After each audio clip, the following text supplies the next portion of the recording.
Yeah, good afternoon. Thanks for joining us here this afternoon. I just want to take a few minutes, be available to answer questions. A lot going on in the public safety space, particularly around immigration, both here in Portland as well as what we're seeing nationally and particularly in Los Angeles. I want Portlanders to know that in the Police Bureau, we continue to be committed to our role in protecting the rights of all Portlanders. We haven't varied from that. We are in compliance with both state law as well as city policy, as well as the Portland Police Bureau policy. We do not engage in immigration enforcement, and we have been in contact with several of our immigrant communities, even over the last 24 to 48 hours, to assure them of that. There was a video that was circulated on social media on, I believe, Sunday, demonstrating what appeared to be officers supporting or participating down at the ICE facility after a lot of back and forth learning from both Commander Hughes as well as our federal partners. We did, in fact, have a transport van that showed up at the facility. It was in the early morning hours after operations had ceased. There was a small crowd of demonstrators that had been out there throughout the evening. The driveway had become barricaded, and the employees of the van was empty of any detainees. It was simply had 2 or 3 employees. I'm not sure which, maybe 2. We can get you a number, but they needed to get the van into the building so they could get their keys and go home in their personal vehicles. And they called 911 and asked for assistance, and we were there. We engaged. The officers have a relationship. They know many of the demonstrators who have been in attendance down at the facility because there have been a number of peaceful protests down there over the course of the last several weeks. We felt to de-escalate the situation, provide the fastest way to clarify things. The officers took it upon themselves, after consulting with Central Precinct leadership, to go ahead and clear the obstructions from the driveway, allow the van to park, and then to leave. This is an unusual step. We traditionally do not clear the driveway. In fact, last night there was more debris put in the driveway, and we did not take any action there. I've been in touch with our federal partners. There was a lack of communication between us and the Federal Protective Service during those early morning hours. We've rectified that with some contacts and some phone numbers. But we did take that initial step on Saturday night, Sunday morning, which I am in agreement with. I believe it was an appropriate action by our members to de-escalate a potentially tense situation and to get the empty van into the building so that those employees could go home as any other employee in the city of Portland should be allowed to go home.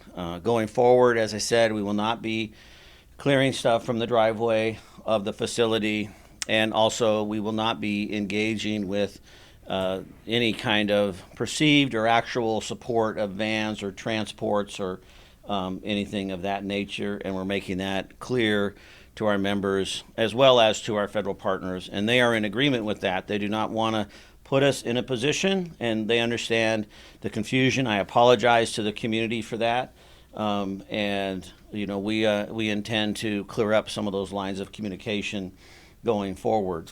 But I do respect the decision that was made. It really, over the last 24 to 48 hours since that time period, we have made a couple of arrests down there for ongoing vandalism. Those were done with limited use of force, and we also are, reminding people that we are not supportive of occupying the quote-unquote ICE facility as we've seen in the past. So there's been some attempts on the east side of the building, which we've been working with demonstrators to try and encourage them to find another way to express their opinions and beliefs. Finally, I would say that I have been in regular contact with the mayor, with the council offices. I appreciate their engagement, their concern, as well as their support. We are also working closely with the governor, the attorney general. The state of Oregon is very united in our belief and understanding and values around immigration and protecting the rights of all Portlanders, and that has not changed since we began this conversation, and I intend to keep that top of mind going forward. Questions, or did I answer everything? Fresh off of the 2020 elections that we all had to deal with in those protests, what do you want the public to know about how you guys are going to do things differently than you did before? Well, we have made great strides since 2020. We have really taken a hard look at many different aspects of how we manage crowds. And when I say manage crowds, as I said to counselors this morning, I don't see it as the police managing the crowd. I see this as Portland managing its own behavior. We have had a number of demonstrations since the first of the year, some totaling in the several thousands. We expect there to be a large-scale event on Saturday, the 14th. And I couldn't be more pleased or encouraged by the way that Portlanders are showing up and expressing their First Amendment rights and not engaging in violence, not engaging in vandalism. That still is not an acceptable way to express our First Amendment rights. We need to be able to convey to all Portlanders that Portland is a safe city where you can participate. We have taken steps as an independent review that was done, and we've adopted many of those recommendations. Our dialogue liaison officers are having great success in coordinating and reaching out to organizers. They did try to engage the last few nights and were rebuffed at those attempts. We don't force ourselves on people, but if we can participate with them to help facilitate safe events. We're training more frequently. We are working closely with our training division and national standards. And we also, as you may remember, are doing things on an international level. We brought in a subject matter expert from London. We have actually taught in London. We are looking at best practices around the United States and around the country. And we are much better prepared organizationally to respond. But my hope and belief is that we will not see a repeat of the events that we saw in 20 and 21. Chief, in 2018, we had Occupy all the way down there for 5 weeks. I talked to the protesters down there today who are setting up an encampment, encouraging others to come down. They say they are going to be there for the long haul. What's the plan? Are you going to do anything or let them occupy for the next several weeks? Yeah, we will not be allowing them to occupy or set up. I haven't obviously been down there to see it myself personally, but our position remains the same that, we are not going to allow for things to get entrenched, and there are only negatives that come from that. Becomes much more dangerous for both community as well as for law enforcement. We know that ultimately it will need to be resolved, and when that happens, there's a certainly increased amount of risk. That particular area, referring to the east side of the building, is very complex. There's multiple jurisdictions in that area. City of Portland, there's a private trolley line. There may be don't quote me on this, might be a TriMet piece or another piece. So it's a very complex area. It's a very poor location to pick in terms of wanting to take that kind of direct action, because there are many different competing views on that. And Portland Police has to continue to remain neutral in our approach. We have to be able to work closely with, whether it be our federal law enforcement partners, local agencies, private entities, businesses, etc. We are really trying to manage the needs and desires of all Portlanders. So we will not be permitting any kind of an Occupy type repeat of 2018. There's a lot of video and images coming out of Los Angeles right now, and as things heat up federally, oftentimes we've seen that replicated in the city. There's multiple events planned in Portland, one in Vancouver today. Do you guys have the resources to handle that, and what do you think about how things are heating up? Yeah, well, I'm very concerned, much like all of you. I pay very close attention to this. I, am dependent upon my news sources, similar to you, but I have reached out to our local federal partners, both here and in Seattle. I am in touch with the Major City Chiefs Association. We are sharing information. I believe that we're going to have some opportunity to talk tomorrow, specifically with Chief McDonald and Sheriff Luna down in LA to hopefully get a perspective. We've seen this script. I would just appeal to Portlanders. We've seen this script. We know the harm that comes from those kind of interactions. And so far, in my tenure, we've been able to not have this be about the police. This is about our concerns, and it's about our community. It's about our rights. All of that we are in agreement upon. But when this becomes antagonistic and violent, I have rarely seen in my career, and really throughout our nation's history, a time where successful change has come as a result of violence. Typically, successful change comes when people come together and really exercise their voice, and we have plenty of examples of that. But when it becomes acts of violence, then that is when we begin to see the breakdown. So I am hopeful that our behavior will continue to demonstrate to the country as well as to the region and the state that we are able to manage this. I cannot speak for the federal government. I do not know the intent of the president or any of his federal resources, but I can tell you the federal partners I am talking to, they support my point of view. They want to see Portland be able to manage Portland. Chief, it's described in the first incident from Saturday evening going to Sunday morning that, a contractor called 911 and then command staff made the decision to intervene.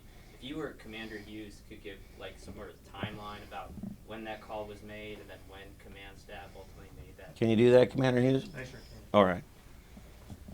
Yes, good afternoon, everybody. It's Brian Hughes, Hughes. Timeline with regard to the activities that occurred Saturday night into Sunday morning.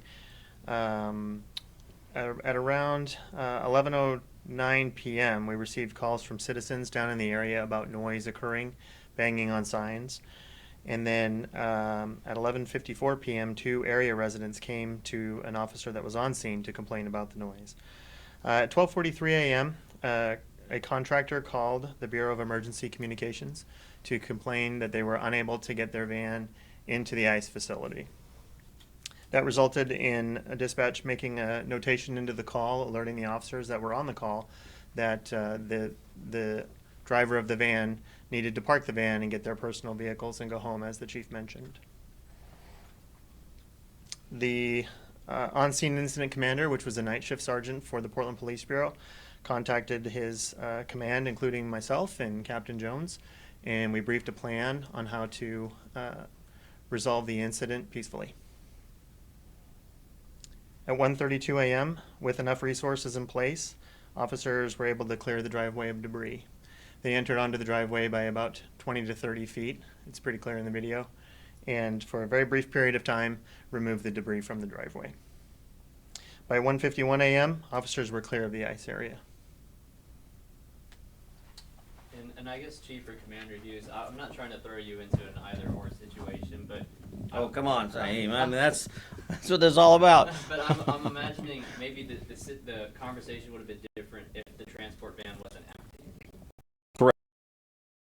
Certainly top of mind for me, but I want to be clear going forward that the officers used their discretion and the command used their discretion on Saturday night, Sunday morning. I support that decision making, but we will not be doing that going forward. We will make sure that the lines of communication between us and the contractor and FPS, and that's really where the breakdown occurred, was we were working off of partial information, and I'm confident we've clarified now that point.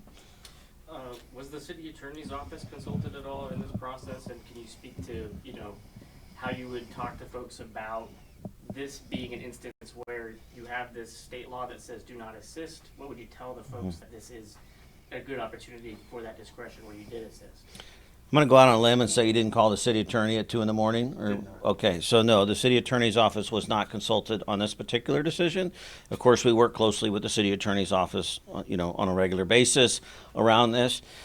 Portland Police Bureau is trying to walk a very fine line, and I understand that, and it is not a perfectly straight line. It is one that is constantly shifting underneath our feet. The reality is that this effort around immigration is happening. It's not something that's we can deny. It's happening. As my friend likes to say, life is in session. This is going on, and we are being called upon to show up in that space in some way. And I am very clear and very certain that I understand the rules of engagement as they relate to immigration and immigration enforcement and the role of the Portland Police Bureau in that. And I've also said since the beginning that we are going to continue to be engaged with our federal partners. This is not a time for us to pull away. This is not a time for us to be separate in terms of what has been the best interest of Portlanders, because as we are seeing play out in LA, as we have seen play out historically here in the city of Portland, that once that separation occurs and there's that breakdown of conversation and dialogue, then we see more harm. Can I promise you that won't happen anyway? No. But the events on Sunday morning, the specific events on Sunday morning, I do not see as an assist. I see it as an effort to de-escalate a situation, to bring it to a safe conclusion for everybody involved. But it is a good reminder for us on the importance of making sure that our policies and procedures are in place. I think we're going to see more of this. We're going to be challenged more. And I welcome, the community input, as well as, like I said, the mayor and the council and I regularly talking, as well as our community leaders, about what is the best approach forward. You got two things going on today. You got the ICE occupation, and you also have this convention center protest. Do you guys have enough resources? Where are you focusing the bulk of your resources? Where do you think there will be more activity? Well, we're definitely making the Bureau sweat, as the mayor likes to say. This is a stretch for us and will continue to be a stretch. We've had the conversation about resources extensively over the last few years. I am proud of the way that the Bureau is demonstrating a high level of flexibility, and we are constantly evaluating, moving resources around, making sure that we can address high priority concerns and calls for service, continue to do investigations, and mitigate some of these public order events. I mean, right now, as I sit here today, I feel confident that we are doing that and we are doing that well. We are coming off a very intensive 2 weeks in general with the Rose Festival. This is a really all hands on deck season for us. We tend to like to sort of take a breath at the end of the Rose Festival because there is a lot of asks of our services and participation. I was at the parades, both Starlight and the Grand Floral, et cetera. We have a lot of other things that have been happening. But, you know, Portland Police Bureau is resilient, and I've also been in very close contact with the Oregon State Police. And Superintendent and I spoke today. I know the governor has offered their assistance at any time, so I'm comfortable that if we feel like we're wearing thin or we don't have what we need, that I can pick up the phone and, as they have demonstrated in the past, will partner with us to provide that support that we need. At the moment, is it convention center or is it? I'm not going to speak specifics about tactics or operations. That's I defer that to the incident commanders to make, you know, what's the best use of the resources and the folks we have, and then the contingency plans that they put in place. In terms of what you see being bigger, though? I don't have a comment on that.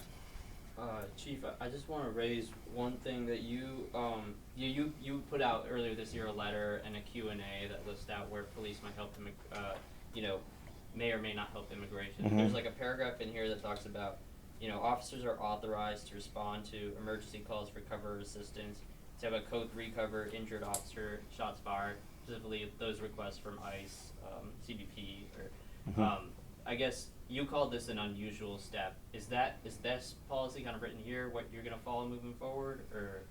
Yes, I mean, I still stand behind that policy decision, but, the world of policing is very fluid. We have to be able to empower our people to make decisions. I mean, it's 1:30 in the morning on a Sunday. It's complicated. There's a lot of competing interests, and to the best of their ability, they're trying to make what they see as the best decision going forward. And I believe parking an empty van back in the facility so that two employees can get their personal vehicles and go home versus trying to have the van do that themselves, engaging with protesters and whatever that outcome may or may not be. But I readily admit that it is unusual. It's certainly not life-threatening in that particular case as outlined in there.